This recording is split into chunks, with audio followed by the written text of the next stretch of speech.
If you ever have issues when doing some flats for your setups because one, you change equipment so frequently all the time, like different cameras, different filters, not enough illumination from a tracing tablet you got up from Amazon, or too much illumination that you can't get the histogram where you want it. But there is a solution, and I think you're really going to like. I want to introduce to you the WandererAstro Wanderer V4-EC.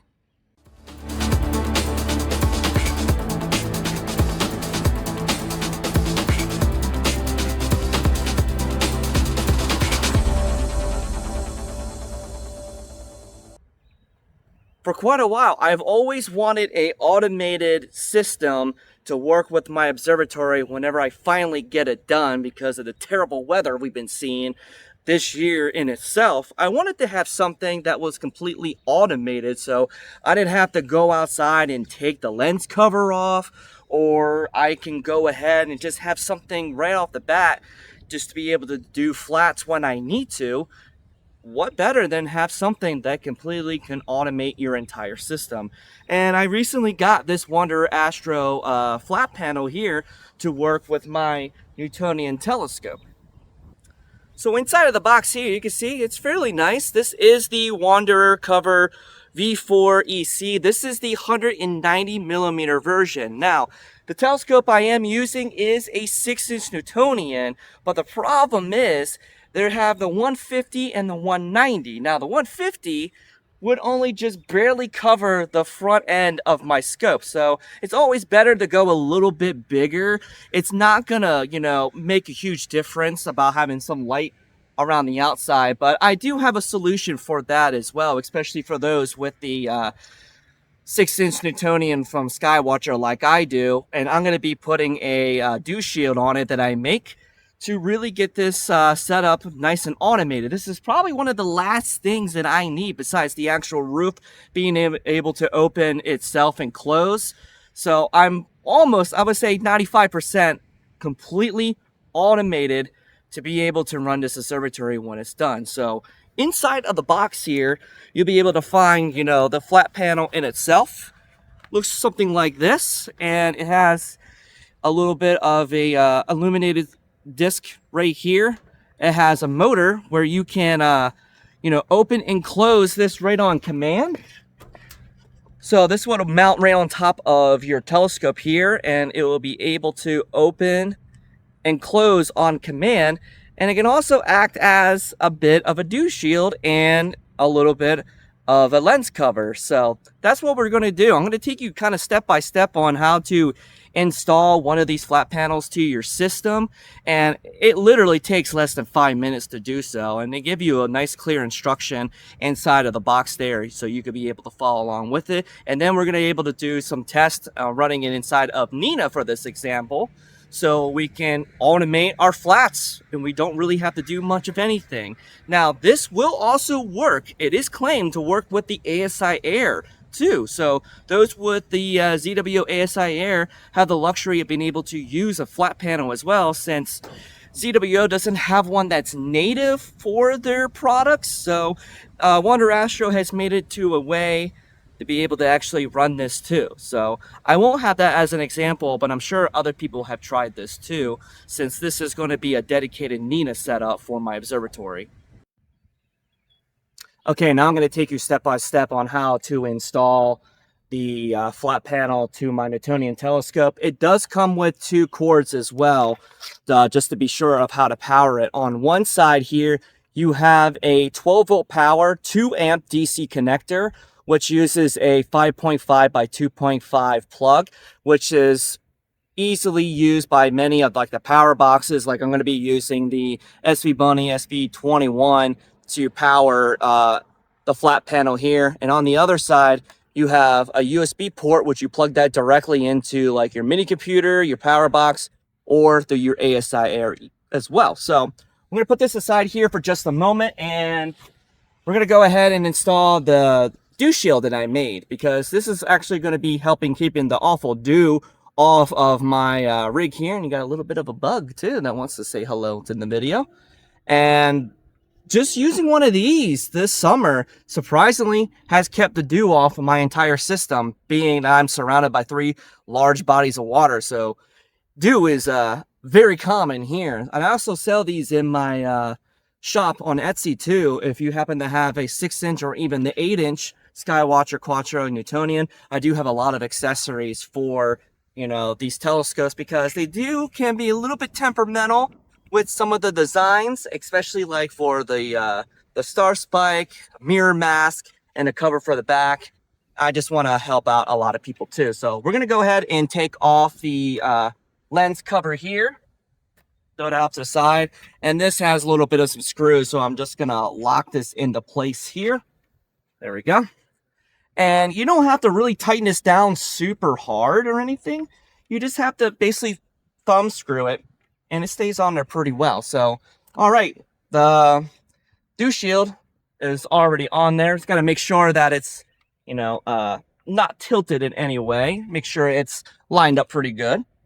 So that looks pretty good right there.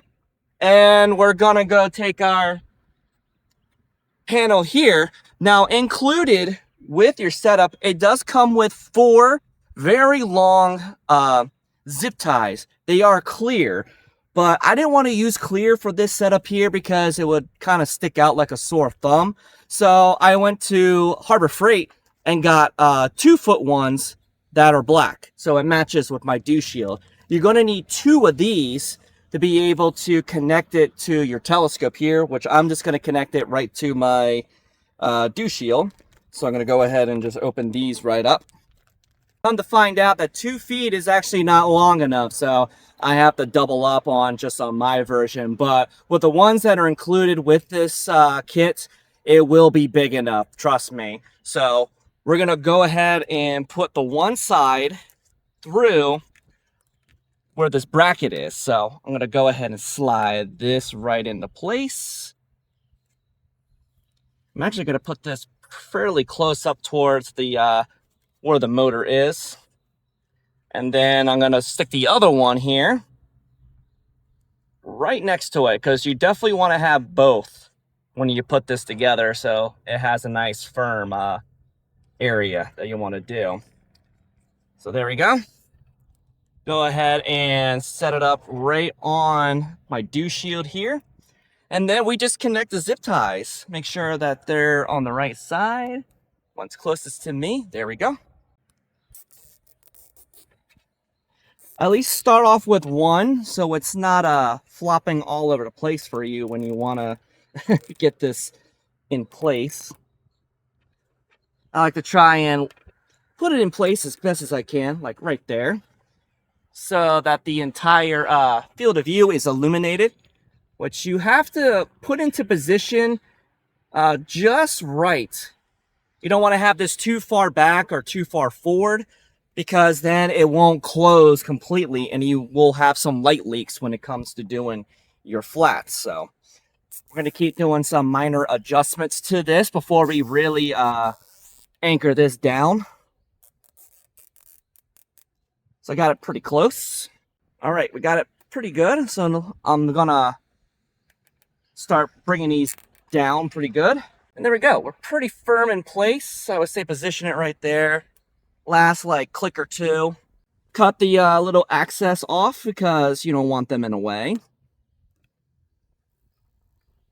Use like a pair of scissors or something to cut them, a pair of pliers, just whatever you have available to you. Easy, right? So we got it all set up. It is centered where I want it for my system. And now we're going to go ahead and connect the power. I've already connected the one side of the power here.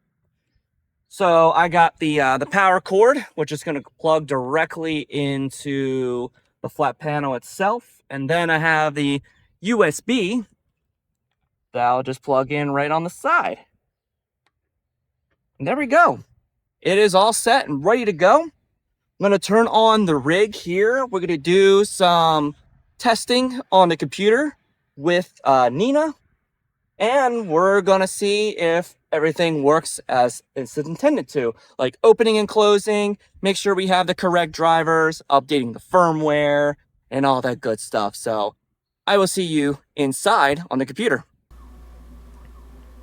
Okay, so we're inside here. We have our rig turned on, and we are remoted into our Melee Quieter PC. First thing we're going to do is make sure we have the necessary drivers that we need. So open up a web browser and head over to WandererAstro.com. And over at the top, you will find support, then downloads. And you'll be able to find the Wanderer Empire setup here. This will also download the drivers and stuff that you would need. And if you're using like any third-party stuff, like with ASCOM or with Nina, commonly used third-party software, you can also download it straight from this page. So you have to have this as well if you want to be able to have this work with Nina. So when you open it up, the WandererEmpire.exe, here you will be greeted to the interface page, and which over in the other side of the corner, which I will be showing a view of my setup outside. Now you need to make sure that you are connected, so make sure to find which COM setting you are. So I'm going to go ahead and hit the connect, which should automatically find it anyway for us. There we go. We do have a new firmware, but we're just going to skip that for now. But as of right now, you can see that it is closed inside of the app here. This is the V4-EC. This is basically the more top of the line cover for this. And we can hit this open button here, and we should see in the video next to me that the panel should actually be opening for us to be ready to image, ready to go. Now, you can also automate this in Nina, which I'll show you how to do that as well after it's fully opened up right there. There we go. We are fully open, ready to go. You cannot turn on the panel when it is open. That is a safety feature, especially for those who have telescopes and remote observatories shared with a bunch of others. Just a courtesy thing, just to keep in mind. Now, we're just going to go ahead and close this panel, and you'll see it start to close again. We have some other things here inside of the app. We have the current position, you know, the voltage of everything, wherever you can set your closed position.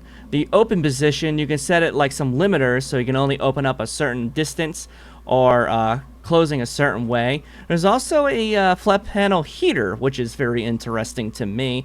Not sure why you would need a heater for this, in case you get, I guess, a little bit of some condensation on your flat panel at the end of the night, and you want to make sure that you don't get any weird, you know, circles or like coffee rings or anything on your flat panel when set up. And here on the right side, it says now supports the ASI Air and Stella Vita control. Check the user manual to learn more. So there is a way to check to make sure that we're able to use an ASI Air with this.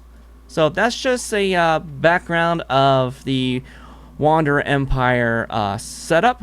We're going to now open up Nina. This is where the fun is going to be. So we're going to connect everything that we have here to our Melee Quieter and our rig. So once we have all that connected, I'll see you back here in just a second. Okay, so we're in Nina. We've connected everything. I disconnected the flat panel because in order to connect to it, you'll be able to hit down the drop down window, and you'll be able to find Wanderer Empire Device 1. That's the one I use, and we'll hit the connect button. There we go, and it has found it. And we can toggle the light on and off whenever we need to. So we can, you know, turn it on right now. It's at brightness 0, but we can also, you know, put the brightness at like 255. That's the absolute brightest. Now, in the example video of, you know, my rig outside, you won't be able to actually see the light, but we're going to be able to use the flat wizard here to set up our flats for the session. And the wonderful thing with Nina is we're able to automate everything on the fly. So once we go in towards the flat wizard here, we can use the multi-mode. We can select which filters we want to have the flats used for, and we can set up individual ones for each of the different filters. So I'm just going to select all of them for this example here, and we can do 30 flats, and we're just gonna open up the loom. So this is the first one we're gonna use. The setup that I have it at my gain of 101.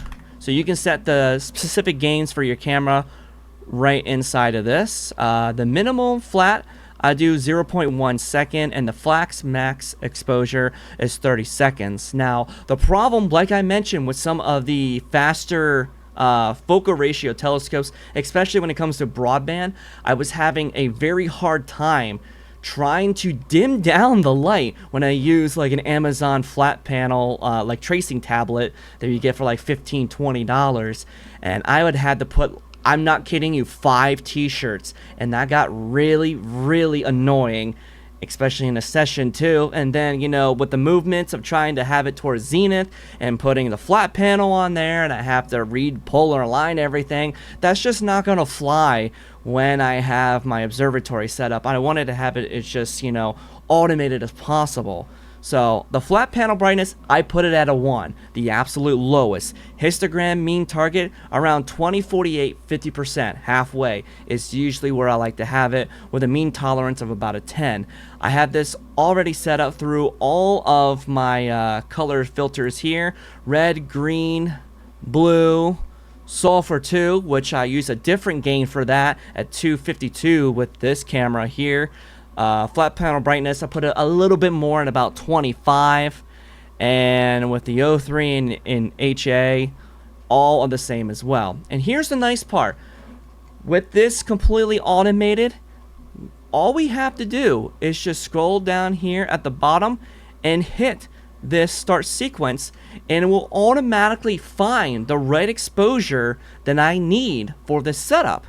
So it's going through a couple of attempts here. It has about 20 attempts that you can set up for this flat panel as the light is adjusted to, you know, the amount of exposure time needed, and it will come up and you'll see on the graph down here the histogram of where we need to set up. So start off with 15 down to 7 seconds and see where it's at.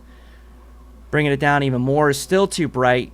Even with a panel 1 brightness for this super fast setup, it does take it down to some pretty fast exposure. So we're going to see this continuing to adjust. There we go. We're getting a little bit closer now. And then now we have the illuminated field that we're needing. And it's going to get that histogram closer towards the center right here. And once it finds the exposure it needs, it will automatically start capturing the flats that I need.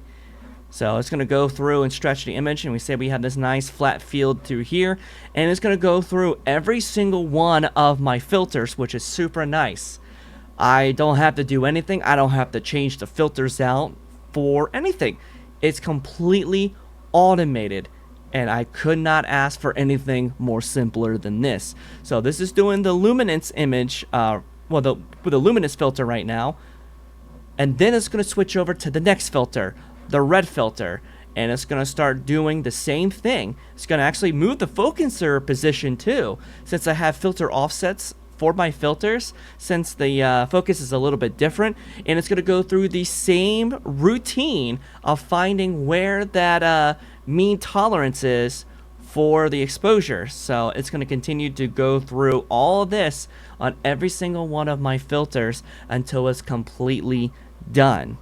And the nice part is too, as you see with the, I'm starting to have a little bit of some rings showing up in my red filter now. And it's going to go ahead and take care of those once it's done. So this is going to be super easy to do. So I'm going to let it run through everything here. And then I'm going to go back to show you how to incorporate this into your Nina sequence so it can be completely automated when your imaging session is done. Okay, so all of my flats are now done. I'm going to show you how to incorporate your flat panel in towards your imaging sequence so you can do this automatically towards the end of your imaging session. Now, sometimes people do flats, you know, right at the beginning of everything. I usually like to wait until like the end of the night when the sun is rising, because, you know, once the imaging session is done, you have, you know, the most accurate flats possible. If anything happens to, you know, fall onto the mirror during, you know, the imaging sequence during the night, you have fresh flats at the end of that imaging session. So I'm going to go over to the sequencer here, open up the advanced sequencer, and I already have a pre-made that I use all the time. I'm going to use the main sequence for the Quattro. I'm going to open this right up, and right up at the top in the global triggers is where I have, the commands to open the flat panel cover, which on the side here for the instructional set, you can scroll through wherever the flat device is, toggle that down, and then you can drag over where it says open flat cover and bring it right over to, your global triggers. This is the first set that it will do. It will wait for the time that I want to image. It will start cooling the camera down, and then it will open up the flat panel, which will switch over towards the filter, unpark the scope, and then set the tracking rate. Now, everything else is my imaging sequence throughout the rest of the night. And then down at the bottom here is where we're going to be looking at the fine home, the closed flat panel, which I set that there, and warming the camera up. Now, you can go over towards the right here and be able to hit the auto expose flat. Now, this is where the flat wizard will be able to set everything as it needs to once we get towards the end of the imaging session. Now, we can set the auto exposure and auto brightness, which I'm going to do the auto exposure since I have everything already set and ready to go. So down through here is where you set the progress of everything. You can do the separate filters right through here, or you can add the individual ones as you go through. So you can set which filters you want to use to set up the flat taking. I usually only do this once after I take my scope in and out for right now, but that's basically how you would go into automating your entire setup here. Or if you're looking at the end of the day, like the next morning, you can always go right in towards the sequence here, the flat wizard, and just did what I did earlier. So super simple, straightforward, and I love it. It makes it so much easier for me to automate all this kind of stuff, whatever, not having to do anything. You can do all of this right in my sleep, and then I'll wake up the next day, look at the data, go ahead and stack it, and I'm ready to start having my finished product within 24 hours. So just like that, super simple flat panel for about $300 and some change, at least for the version that I have, the 190 millimeter version. But they also have some smaller ones for your smaller refractor telescopes, and even some very large ones that goes up to like 12-inch mirrors. So there is different varieties, and I'll have some links down in the description below, some affiliate links. Doesn't really cost you anything extra to use those links. It just actually helps me out a little bit, giving a little bit of some, commission to showing, what this panel can do. And I'm very happy with it. It's much cheaper and it's super easy to use. Now, compared to some of the other flat panels that are out there that are 2, maybe even 3 times the price too, I haven't had any problems whatsoever since having this flat panel here. I've owned it for about a month now. I just haven't really been able to do a video on this, but definitely want to share with you what the capabilities of, this budget flat panel can do. So I hope this video was super helpful. And if you're thinking about, having one of these flat panels for your own setup, whether for home or out in your remote observatory, definitely highly recommend it. So I hope this video was super helpful. Make sure to leave a like, comment, subscribe to the channel. We're going to be having some more videos here coming up because we got clear skies finally after about 2 to 3 weeks of flooding rains. And I'm really excited to work on some projects, especially the next one when it deals with the supernova. So clear skies as always, and I'll see you in the next video. Cheers.